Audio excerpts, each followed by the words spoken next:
السلام علیکم ملګرو. نن به موږ د قرآن پاک د سوره بقره شپږم نمبر آیات د به پښتو کې ترجمه کوو او وسره به په حاشیو کې د اردو ترجمه به هم اردرونی او د انګریزي ترجمه به هم اردرونی. نو ملګرو چلو شروع کوو. بسم الله الرحمن الرحیم. شروع کوم د الله نوم سره چې ډیر مهربانه ده او ډیر رحم کوونکې ده. وَإِذِ اسْتَسْقَى، او چې څه وخت یې اوبه وغوښتلې موسی علیه السلام لقومه د خپل قوم دپاره فقلنا موږ ویل یعنی مو ورته ویل اضرب بعصاک ووایه په عصا د تو الحجر کوڼه. او چې څه وخت یې موسی وغوښتلې اوبه خپل قوم دپاره فقلنا اضرب بعصاک الحجر، بس ویل مو ورته چې ووایه یعنی شراک پې کړه بعصاک د تو د ټنډۍ چې دو عصا چې کیمه دو الحجر کوڼه، یعنی ووایه په دغې ټنډۍ باندې د کوڼه. فانفجرت، بس بژا شوه.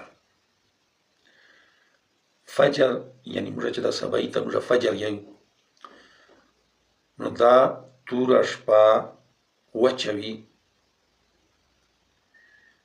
بژا شي او دینه سپینه رڼو ظاهره شي.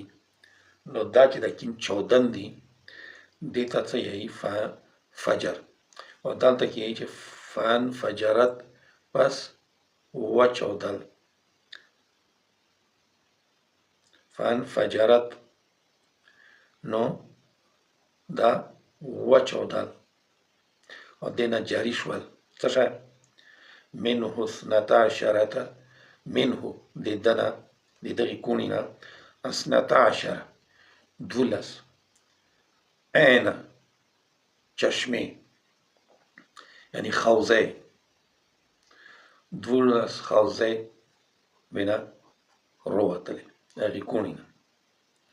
قد علم، پس وپېژندل کل اناس ټولو هغه چې دوی هغه یعنی 12 قبیلې وې که نه، هغو ټولو مشربهم د دوی اوبهخوار.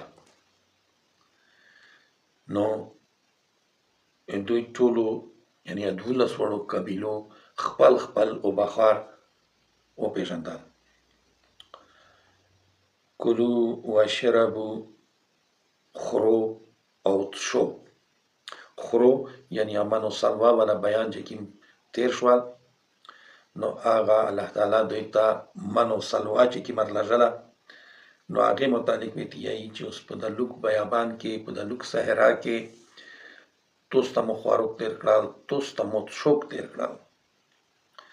نو تاسو خورو او څښو من رزق الله، د الله رزق نه، یعنی الله چې تاسو ته کوم رزق تیر کړل هغې نه خورو او څښو.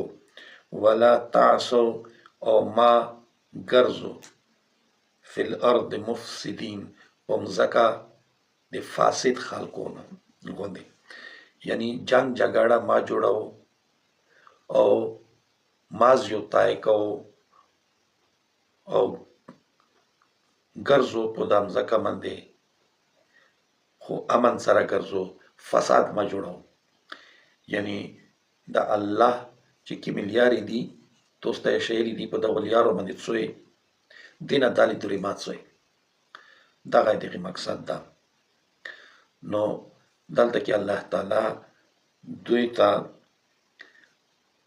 دغه ټول نعمتونه اوسوي ته وښیل چې دغه نعمتونه موږ ګوره په هغه صحرا کې تاسو ته تېر کړل نو اوس تاسو د الله ومنو خپل الله مو وپېژنو زیوتای ما کو او په د مځکه باندې شرارت ما کو فساد ما جوړو او ما جوړېږو مفسد نو نن دغه ځای رسې سبا ته به د بل آیات ترجمه کوو انشاءالله سبا رسې اجازت وکړو الله حافظ